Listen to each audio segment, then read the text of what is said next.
Now let's talk about like all of religion. The perspectives! Each and every one of these is a pathway to truth for the willing seeker.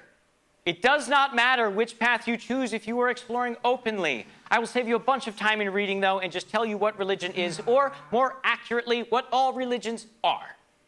Now, if we were all stood in a circle, yes, and asked to describe the object at the center of that circle to the best of our abilities, we would each have our own unique description of it. But despite even juxtaposed perspectives, there would be distinct differences in how each of us describes that object. And then if you consider what somebody else on the other side of the circle is seeing, it may not even sound like the same object, but it is. Now, if you don't understand this analogy at this point, I will walk you through the door. Every religion is describing God and creation from a different perspective and is not wrong. And guess what each perspective is describing in that object? Guess what they see in that object?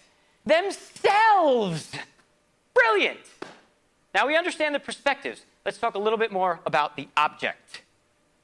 Every one of these religions contains a creation story, a flood or cataclysm event roughly around the same time. Some expression of the masculine and feminine, and general rules for how to act out here, largely. Largely all religions are teaching unity, peace, and harmony with the self, the earth, and with each other. However, for most of the modern world, organized religion has largely become a pacifier for people's questioning of creation and life after death, often unceremoniously jammed into conceptions of cultural morality in support of things wildly out of line with the core of their teachings. And the idea that any of us needs to defend God is absurd, and it makes creation laugh and shudder. So largely, not exclusively, organized religion has become a pacifier, meant to satiate so we can all continue playing the game. Now, here is as good a place as any to give you a little something about simulation theory.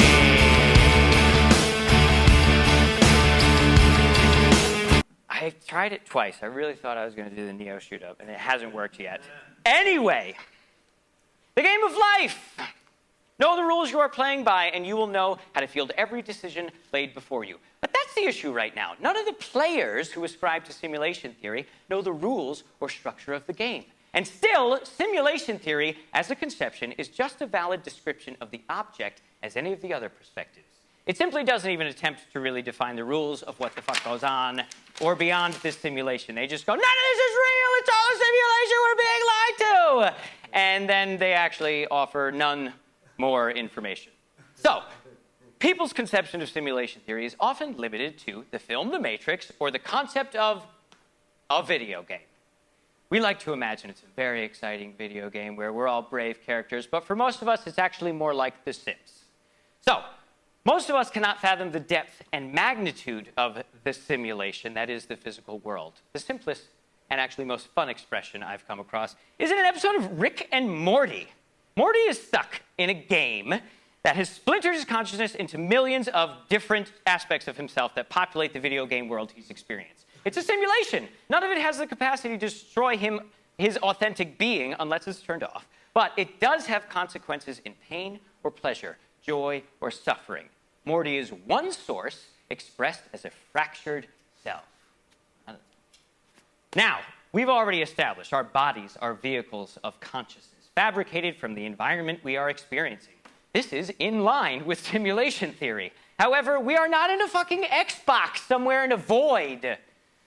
In fact, you now have a greater understanding of the structure of the cosmos to understand that this is not a small plane of existence. So far, none of it tells us in any clear terms what we are. Simply how to behave and that something big and cool exists when we wrap it up here. You're gonna love it, you just gotta be good. Now, that sounds wonderful, but we need not wait for the pearly gates or the end of the game to get a deeper understanding than that. I've already surpassed most organized religions in specifics and clarity on what we are and how we exist. Let's see what thought forms exist outside the scope of religion. What does science have to say about it?